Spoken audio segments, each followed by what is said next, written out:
On your Monday episode of Locked On Raptors, we reflect on a bad Raptors loss to a very injured Magic team and sniff the air for the sweet, delicious smells of BBQ.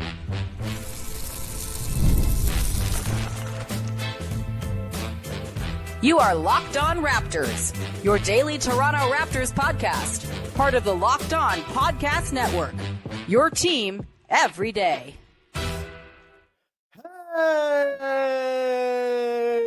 Hey, what's going on? And welcome to another episode of Locked On Raptors, part of the Locked On Podcast Network, your team every day. It is Monday, January the 6th, and I'm your host, Sean Woodley. I've been covering the Toronto Raptors now for 11 seasons on various platforms. You can find all my work over on Blue Sky. You can find the show on Instagram. You can also join us in the Locked On Raptors Discord server. Link in the description of the podcast. It's free to join. It's our great listener, family, community, whatever you want to call it. It's great. Come hang out in the sicko den with the sickos just like you who love the podcast and want to talk about the Raptors all day instead of doing their jobs. Of course, you can also support the daily Locked On Raptors newsletter. It's free. You can go to the QR code on the screen or to the link in the description of the podcast and join and get on the wave, baby. We hit 1,000 subs over the weekend, which is awesome. Thanks to everyone who subscribed. If you haven't yet, what the hell are you doing? Please subscribe to the daily Locked On Raptors newsletter. It goes to your inbox for free every single day. All right, today's show is brought to you by our friends over at FanDuel. From big upsets to game-winning drives, the NFL playoffs are better with FanDuel. New customers can bet $5 and get $200 that is in bonus bets. Guaranteed win or lose. Visit FanDuel.com to get started. And we'll get started here on your Monday edition of the show, taking a look back at a not very pretty game against the Orlando Magic on Friday, a game the Raptors absolutely should have won, but did not for a cavalcade of reasons, some of them their own doing, some of them weird happenstance from the basketball gods. We'll get into that. We will also get into the return of RJ Barrett, likely set for tonight. He's currently listed as questionable, but he practiced yesterday. He spoke to the media yesterday, and it seems like we're on track for the Raptors to have a clean injury report for the first time since freaking March. What a world. We'll get into what that means going forward. Plus, we got the good, the bad, and the as always, to close things out. Let's get to the game against the Magic off the top, though. This game, not pretty. Certainly not the result the Raptors would have wanted against a Magic team that was out without Paolo Banchero and Franz Wagner, of course, and lost Jalen Suggs to a very scary-looking bout of back spasms in the first half of this game. Hopefully, Suggs is all right. It was pretty scary. There was a lot of concern for him in the building, and glad to hear it's back spasms and not something potentially more sinister. But yeah, this was a game the Raptors, because of those circumstances, probably should have won outright. The Magic, yes, they're still a very good defense. They're obviously a very well-coached team. Jamal Mosley's working wonders over there. They kind of have this culture instilled of just kind of keeping it flowing even when their best players are out. But all things considered, the Raptors, with Emmanuel quickly back, with most of their team available, should have beaten Orlando on Friday, and it's kind of a disappointment they didn't. That said, you know, I can't come away doing the sort of anger and screaming at the skies thing. I mean, I can't do that for really any loss in a season that's about losing games. It's kind of the whole deal. Get a stomach for it, man. This is the long haul. This is what rebuilding is. It sucks. You lose a lot of games and it feels bad all the time, unless you just don't let it make you feel bad. But there was some stuff in this game the Raptors could have been better at, for sure. I think we'll get into kind of the defense-offense balance in this one. I think there was some stuff on both sides of the floor that, wasn't exactly executed as you'd want. I think there was, obviously, I think, as is going to be the case with this Raptors team, a lot of youthful inexperience leading to bad results. And also the three-point variance monster came for the Toronto Raptors in this one in the form of the Magic hitting 19 threes on 44 attempts. This is the worst three-point shooting team in the NBA by accuracy, are the Orlando Magic, and yet they shot the lights out in this game, and sometimes that's just going to happen. Sometimes Corey Joseph, who's like barely playing any games and is averaging like 1.5 points a night, is going to come in and hit 3 threes on you. He hit 9 all year coming into the game on Friday. It's just going to happen sometimes. Caleb Houston, a 32% three-point shooter, goes 2 for 4. Jonathan Isaac, a 22% shooter, hits a big one in this one. Sometimes the worst shooting team in the NBA is going to have a red-hot night, and that's going to put a lot of onus on your offense to make up for things, and the offense absolutely did not make up for things in this one. We'll get to that. Defensively, though, look, it's not all 3-point variance. There's certainly some stuff the Raptors did not very well on their end to sort of encourage the threes to fall in a little bit. Darko Rajakovic spoke after the game about how they did not do a great job of sort of staying stuck to the guys that they scouted as the guys they wanted to actually guard shooting from three. Not everyone in the Magic is someone you want to guard. You're all right letting Corey Joseph take wide open threes. You're all right letting Jonathan Isaac take wide open threes. But Tristan da Silva, he was kind of the hub of their offense in this game. He goes 5 of 7 from downtown, a lot of them very wide open. That's not ideal, of course. Kentavious Caldwell-Pope goes 3 of 7 in this game, and 3 of 7 in this game as well. My God, excuse me. He's not been super good shooting from three this year, but he's KCP. He's like a career 40% guy. You probably want to be a little closer to him on those looks. But overall, I went back and watched the game this morning. I don't really come away thinking the Raptors did anything super like obviously glaring defensively to allow the Magic to go have this night. There's stuff to work on, obviously. I think a lot of the mistakes in this game were sort of tied to screen navigation, number one. There was a lot of instances, whether it was on ball, off ball stuff, whether it was communicating switches off the ball. There were a couple of threes that kind of sprung free just because they didn't quite, communicate, oh, okay, there's a screen here happening off ball. We should be switching here. Two guys go one way, a guy leaks open. That type of stuff happened quite a bit. To me, a lot of that is this team still hasn't played a ton of time together. There's still a lot of reps to be gained, and there's a lot of connectivity that hasn't really formed between the players on this defense. As much as offense needs chemistry, defense very much does too. And they haven't had a ton of runway to get that. This is a team that still has one lineup that's played over 100 minutes this season. They just don't have a lot of tape for their main groups just yet, and they're working on that. It's the thing I've been saying for a while, and this is going to be a thing I keep on hammering. Time is the only fix here. Time and reps and more experience is how young teams get better. And we're in the moment now where they're very much at the beginning of their journey of figuring the hell out what they're doing. And I think that was a big part of their issues. I think there was a lot of young guys stuff in this game that caused defensive trouble, right? There was a lot of Jacoby Walter, sort of needlessly stepping over to help when it wasn't necessary, leaving a shooter on the wing wide open. I think for the most part in this game, the Raptors did a pretty decent job of not letting the Magic get downhill. In fact, the Magic shot just 22% of their looks in this game at the rim. They shot very well on those shots. They shot 86% at the rim in this game, which is not what you want to be letting up, but they weren't getting to the rim a ton. And going back and rewatching this game, there was a lot of the Magic offense very much subsisted from the free throw line extended and out. There was not a whole lot of deep paint touch, kick, spray, drive, all this stuff. It was a guy drives to the top of the nail and makes a quick pass because a guy erroneously helped, and all of a sudden you've got a wide open three. Then in the second half, I thought the Raptors did get better with their closeouts and sort of being more mindful of the shooting. I think the Magic only hit 6 threes in the second half or 5, something like that, 1 in the fourth quarter. And I think a lot of what the Raptors did wrong in that second half defensively, or in the third quarter at least, until things tightened up in the last, I'd say 14 to 15 minutes of this game, they got overzealous with their closeouts. There was one where Scottie Barnes, clearly scared of KCP letting rip from the wing, he just totally closes out overzealously and gets burned on a blow by. That's not what you want. Obviously, you want to be more controlled there, but I think it was just sort of young, again, a lot of young guys stuff in this game, a lot of just sort of making the wrong play out of commission as opposed to not trying.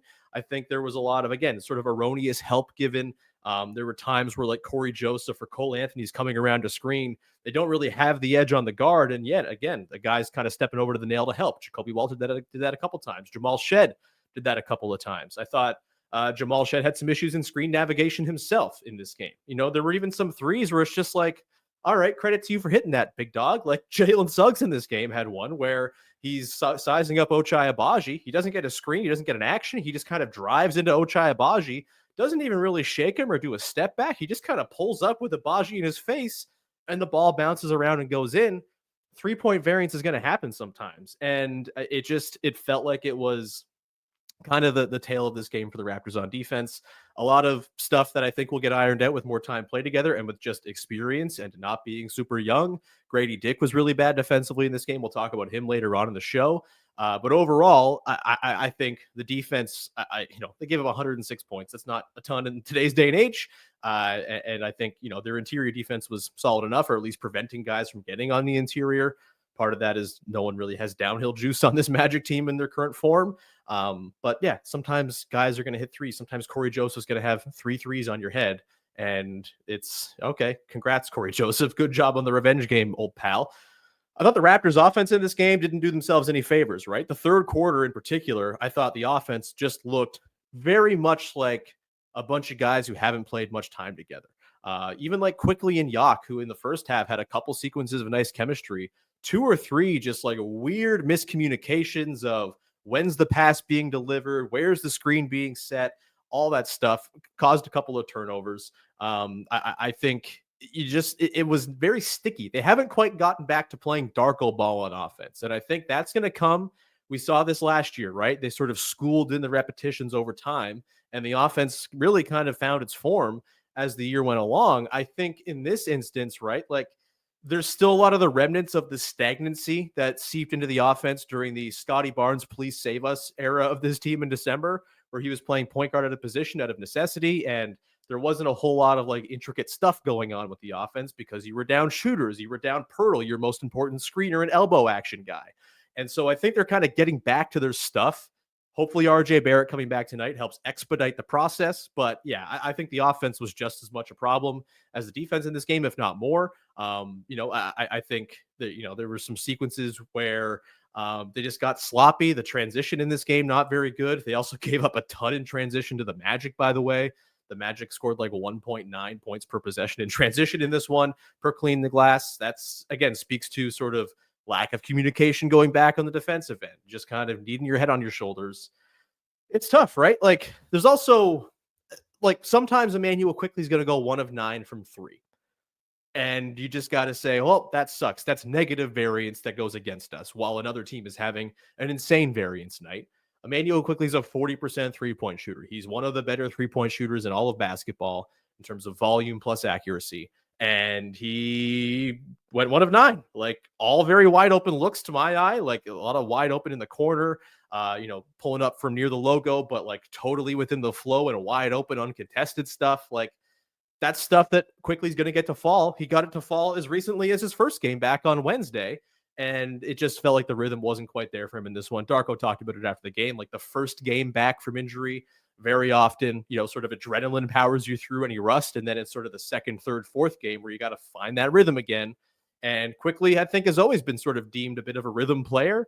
Didn't quite have it in this one. I don't think he's going to have many more games where he goes 1 of 9 from deep. You play that game 100 times, he goes 1 of 9, maybe like 5 out of 100 times. Like it's not a very high likelihood outcome for him, but it happened and they lost largely because of that. If he shoots average from deep and Corey Joseph shoots average from deep, the Raptors win this game and no one's mad or anything like that. So it is what it is, man. I think, there's still a thing to note as well. Like even having Quickly back and playing not super well against the number 2 team in the league at forcing turnovers in the Magic, the Raptors had just 11 turnovers in this game. That's the Quickly effect. That's the ball security kind of coming back. Like that's a good process thing that hopefully carries forward to better offensive performance going into the next set of games. I mean, Gradey Dick in this one goes, what would he, was he 2 for 7 from downtown? Like had a really rough game. Again, we'll talk about Gradey coming up in the good, the bad, and the guess which part of the good, bad, he's going to come up in. But yeah, it's just a game where a sort of amalgamation of weird variance, poor execution, youthful exuberance causing mistakes, and the Raptors lose. It is what it is. And hopefully you don't get more games like that. If, that's a repeat effort many more times over between now and the end of the season, that certainly raises lots of alarm bells. But we're still very early in the Quickly's back. Let's figure out what they got process. And that whole process is going to get a little easier starting tonight, as it seems like RJ Barrett is set to draw back in. We'll talk about what that means for the Raptors going forward. BBQ reunited. Let's go. We'll get to that coming up in just one sec. Today's show is brought to you by Prize Picks. Basketball season is heating up, and there's no better way to get real money action while your favorite NBA stars are watching your favorite NBA stars than with Prize Picks. Whether you're a diehard fan or just love some friendly competition, Prize Picks makes it fun and easy to turn your basketball knowledge into cash. It's super simple. All you got to do is pick more or less on at least two players for a shot to win up to 1,000 times your cash. That's incredible. Think LeBron's going to drop 30 points, or maybe Luka's getting more than 8 assists. Prize Picks will help you make your predictions. You can do it super quickly in 60 seconds or less, and you can put your money where your mouth is. If you want to watch the Raptors tonight and you want to say, I think Emmanuel Quickly is going to get more than X number of assists, probably a good call. The guy's walking into dimes. That's pretty great. Now is the perfect time to join. Download the app today. Use the code LOCKEDONNBA to get $50 instantly when you play your first $5 lineup. That's right. No need to win to get the bonus. It's guaranteed. Prize Picks. Run your game. Back at it here on your Monday edition of the show as we look ahead to, the first day of the rest of the season for your Toronto Raptors, in that RJ Barrett seemingly back in action tonight. He is questionable officially on the injury report at the time of recording. Seems like he will be on track to play for the Raptors tonight. He spoke over the weekend about his bout with the flu and how bad he got it. Seems like a lot of people got it bad. Hopefully he's feeling all right and getting back and all of that. But yeah, it's a long-awaited return for RJ Barrett, assuming it happens tonight, that we haven't seen this group of guys together since March. March 1st was the last time we saw Scottie Barnes, Emmanuel Quickly, and RJ Barrett play together. Jakob Poeltl, obviously part of this as well. It's been some time, and we can kind of begin the evaluation process in earnest now, right? Obviously, there's been a lot of info gathered from the Raptors this season. We've seen what Scottie Barnes is capable of, both in sort of the wing job and as a lead guard. We know the lead guard stuff not really working right now. We've seen RJ Barrett sort of take steps as a pick and roll creator. That's been great. We've also seen him really struggle defensively. That's a big elephant in the room question that he's going to have to answer, or the Raptors are going to have to figure out a solution for one way or another down the line. We've learned that. We've learned that there's a little bit more functional depth here than we thought. Ochai Abaji's a guy. Gradey Dick has taken a big jump from year 1 to year 2, despite some inconsistencies of late. They've got usable rookies in Jamal Shed and Jacoby Walter, and at times Jonathan Mobo and Jamison Battle. We've learned some stuff this year, but we haven't learned the most important stuff. I believe when we were in the offseason, did an episode sort of talking about the stats I'm going to be watching for this year. And one of those stats was, what does the starting lineup look like? What are their numbers when they're out there together? One of my bold predictions before the season was that the Raptors starters of Quickly, Gradey Dick, RJ Barrett, Scottie Barnes, Jakob Poeltl would be one of the highest usage lineups in the NBA. And I think I said one of the 10 most effective overall in terms of plus minus and net rating over, in terms of lineups over a certain threshold of minutes. We haven't gotten to see it at all yet. So I can still win this bold prediction, I guess. We'll see. But that was a huge thing to watch coming into the year. And we haven't seen those guys play together at all. The very sparing time we have of seeing the BBQ trio plus Jakob Poeltl play together is pretty darn encouraging. And it's not to say that it's, the gospel, the numbers from last year are not everything. It's still a small sample we got of the starting lineup, but with Gary Trent Jr. in place of Gradey Dick last year. I've said the number a million times. They were a plus 11.8 per 100 possessions per clean the glass. They had a 110 defensive rating, which would have ranked number 2 in the NBA last year. It's not a huge sample. They only played together for 10 games in February, which I think most people would agree is maybe the most representative sample we have of what this team should look like going forward in terms of personnel, in terms of how they're actually going to play. And that was an encouraging time, without a doubt. It was before the sort of fakeness of March and April basketball seeped in. It was still real basketball games they were playing, and they looked pretty good. The starters ran teams off the floor. And as much as Gradey Dick has struggled defensively, I don't think Gary Trent Jr. is any great shakes on that end. And I think Gradey Dick is a way more dynamic and exciting and interesting offensive fit within this group than Gary Trent was, sort of as a standstill shooter who's once in a while going to jab step his way into a mid-range pull-up. Gradey Dick has a little bit more to his game, a little bit more verve, a little bit more off-ball gravity than Gary Trent Jr. ever did. More movement for sure. And I think that's going to translate into this starting lineup being an offensive wagon. I really do. one of the big questions to watch is how much can they score and how much can they outscore what are likely going to be some defensive troubles. I don't think the 110 defensive rating that starting lineup had last year in their 10 games together, 350 something possessions, is necessarily attainable over the course of a longer sample. 110 is a really good defensive rating in the modern NBA.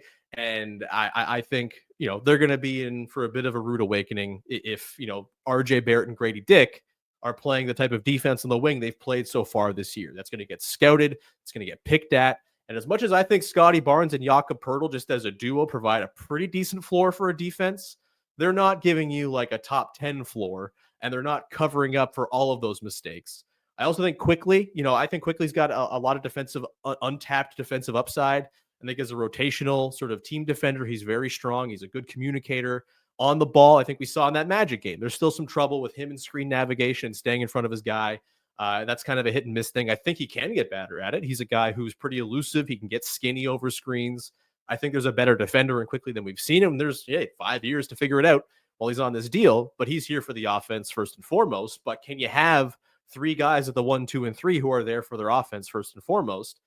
We get to find out now, right? You can have all your theories you want. You can say, RJ doesn't fit on this team. They're going to have to trade Gradey or put Gradey on the bench, or this just doesn't work, as a basketball lineup. But we actually get to figure out if that's true or not now. We get to see them play real NBA basketball together for the first time in 10 months, and that's exciting. We have 4 minutes of Gradey Dick playing alongside those 4 guys.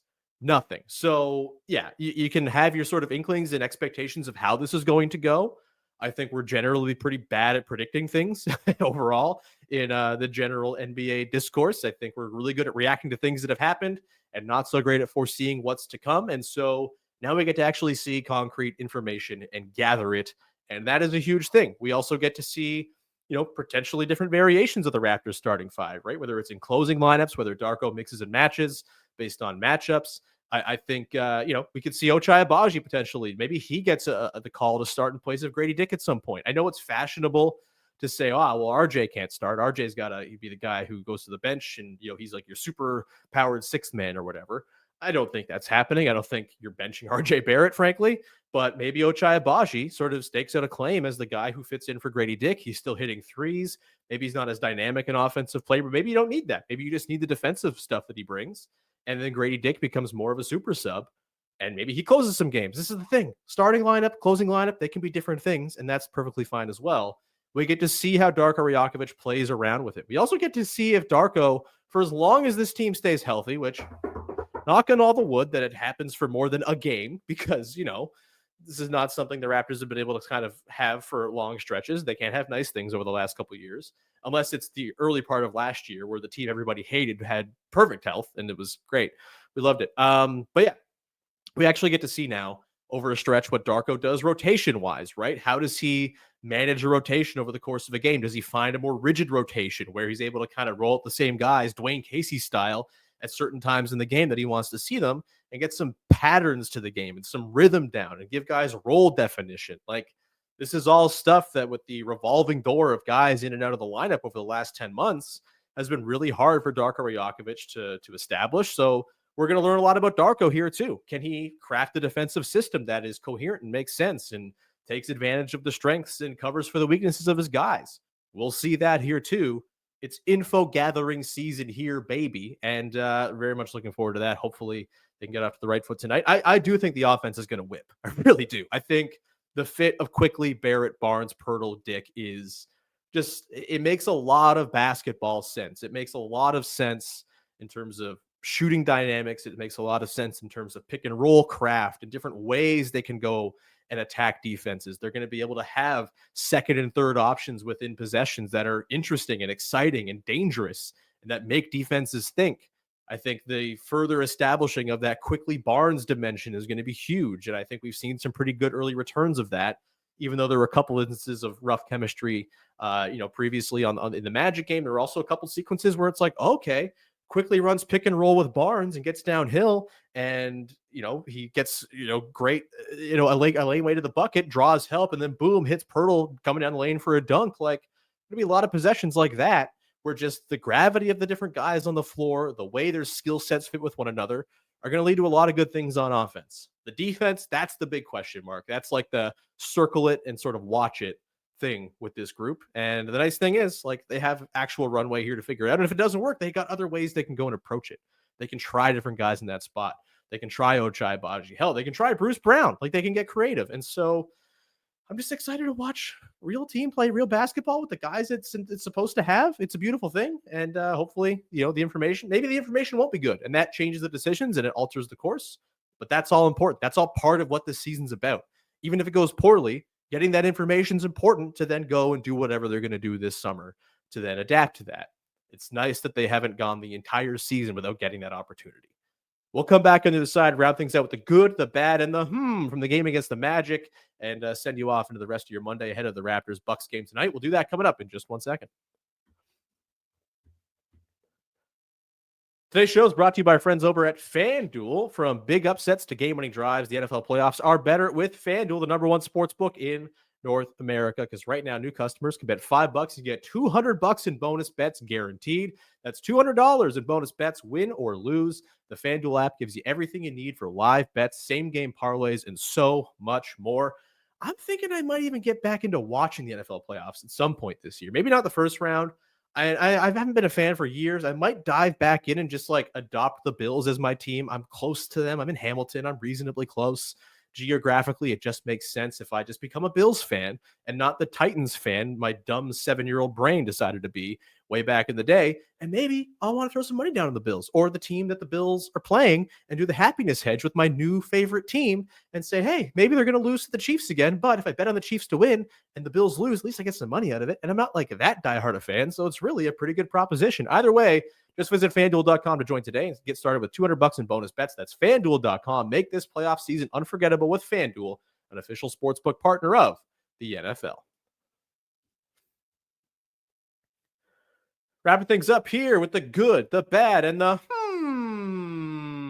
the way we wrap up every episode of this here podcast on the heels of a Toronto Raptors basketball game. A thing I liked, a thing I didn't like, and a thing that's got me a wee bit intrigued from the latest Raptors outing. Let's start with the good, and I will say I liked Darko Rajakovic's fourth quarter rotations against the Magic. I liked the fourth quarter in general. We'll get in a little bit more of the fourth quarter stuff I liked, but I thought Darko pressed the right buttons as the Raptors attempted and failed to make that comeback against Orlando, but I thought they showed a little bit of spunk in there, and it was, I think the rotations made a lot of sense.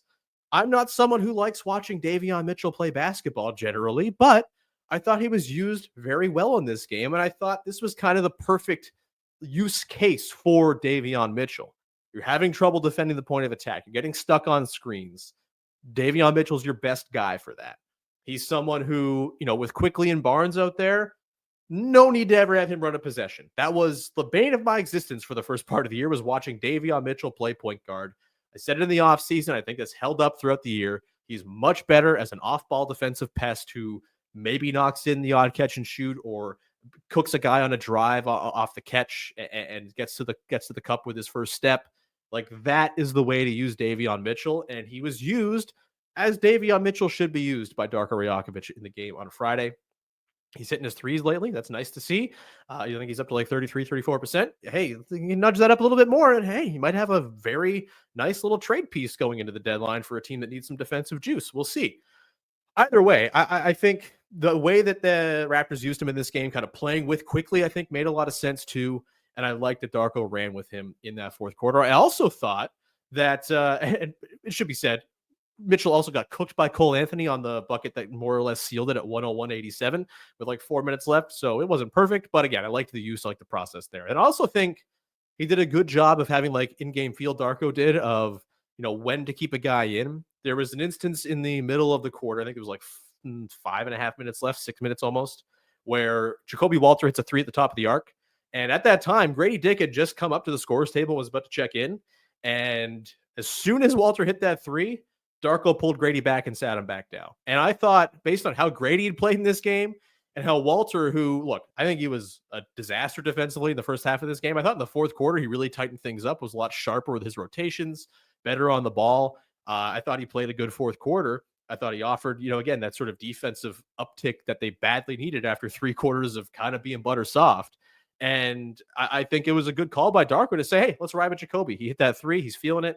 He wasn't doing a ton on the offensive end, but he was helping on defense. He was offering spacing. And I think with how much Gradey Dick struggled in this game, I liked the decision to try to finish out the comeback with Walter, even though it didn't end well. Again, I think I liked the process there.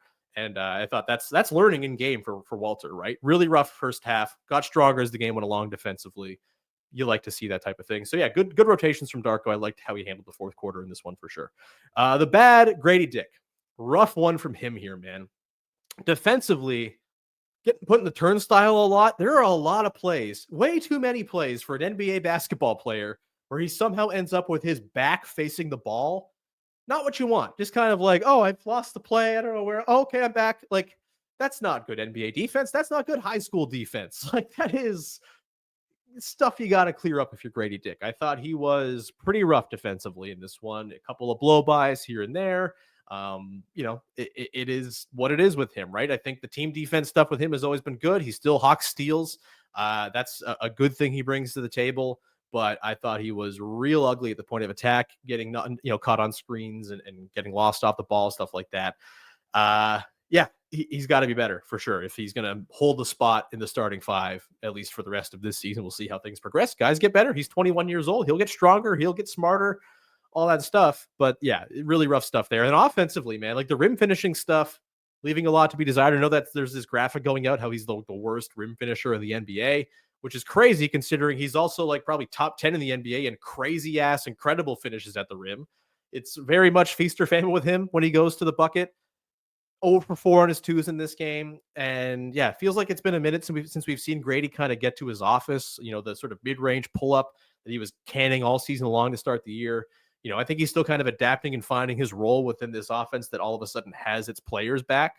And hopefully, again, that process gets expedited by RJ coming back and they can kind of all assume their ideal roles. Gradey can get those wide open corner looks and then hopefully start getting run off the line again. I'm not sure teams are running him off the line with as much sort of fear in their hearts as they were earlier in the year when he was, kind of lighting things up. I think, he's shooting like mid to low 30s from three right now.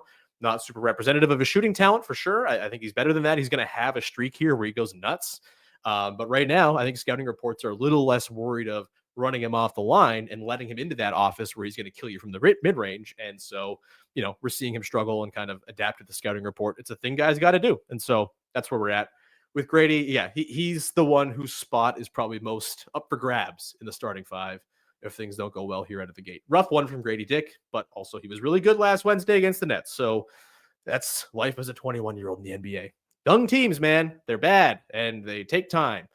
The for me, kind of going back to how the fourth quarter went down in this one, I thought the fourth unfolded close to how you want it to, just in terms of theory and design. Obviously, the results didn't play out, but that's Scottie and IQ kind of flipping roles where IQ ran the offense for much of the first three quarters. We saw it really struggle. We saw him struggle. And I think in the fourth quarter, Darko kind of did a good thing. And I think this is the design of the team, right? If it's not working with quickly in the ball in his hands, okay, you just give it to the big bruising wing guy. Maybe there's an advantage he can go and exploit. And there very much was in this game. Tristan da Silva, who cooked the Raptors. Yes, totally cooked the Raptors in this game. He was awesome. And you may say, oh, well, he's a rookie. Why couldn't the Raptors rookies be better? Well, Tristan da Silva's older than Scottie Barnes by a month and a half. Like, he isn't a grown-ass man playing in the NBA in his first year. The Raptors rookies are much younger. Scottie Barnes is younger than Tristan da Silva. And in the fourth quarter, though, I thought Scottie found that matchup and was like, okay, I can cook Tristan da Silva one-on-one. And I thought he did a great job in the fourth quarter of getting deep paint touches. This was the stuff we didn't really see him doing when he was tasked with being the point guard of the team all the time. Was he wasn't finding easy mismatches. He wasn't able to sort of, pick and roll his way into switches he liked, because it was often he was running pick and roll with a sized guy. And so he wasn't able to kind of gain those advantages. In this game, Tristan da Silva was just guarding him on the wing. And so he said, okay, I'm going to go cook you, man. He nearly threw down that huge dunk on him. Maybe should have been a foul. Who knows? The eye of the beholder there, I guess. And then he had a whole bunch of other instances of getting deep position. He had one over to Kelly in the on a little dump off. He hit Yak a couple times on dump offs. I think, the Scottie Barnes sort of creation in the fourth quarter of this game, while quickly offered off-ball space to give better lanes for Scottie to drive than he's had all year, when he's been on the ball. Like that's the vision for this team, right? That's how those two guys are meant to interact. The sort of physical, nasty Magic defense giving quickly trouble. Okay, Scottie takes over and he goes and does the thing. Hopefully they can continue to kind of craft that two-man action and sort of use both of them in concert a little more effectively, use their pick and roll stuff, inverted pick and roll, things like that. But I thought it was a pretty encouraging thing to see. Okay, like the second game of these two guys, and we're seeing exactly how this is supposed to go as it relates to sort of game flow, how the defense is playing them, what the matchup is, and those two guys being able to trade off and sort of take their own little pockets of the game to cook. That's what you want with Quickley and Scottie. We're going to leave it there. Thank you so much. We'll be back again tomorrow to talk about Raptors Bucks and the first game, hopefully, if everything goes well with RJ pregame of BBQ in nearly or more than 10 months. Incredible stuff. Looking forward to that on tomorrow's show. In the meantime, please follow, subscribe, rate, review, tell a friend. You can join the Discord, link in the description of the podcast. You can also go and support the daily and free Locked On Raptors newsletter. Have some words about the Magic game coming up later today, and then we'll obviously talk about the return of BBQ tomorrow in the game, in the newsletter that responds to the Bucks game. See if that's to look forward to. Thank you so much. It's really much appreciated that you rock with the show and the newsletter and all those wonderful things. We'll talk to you again on Tuesday with another episode of Locked On Raptors. Bye-bye. Oh, bank, baby. It's open on a Monday.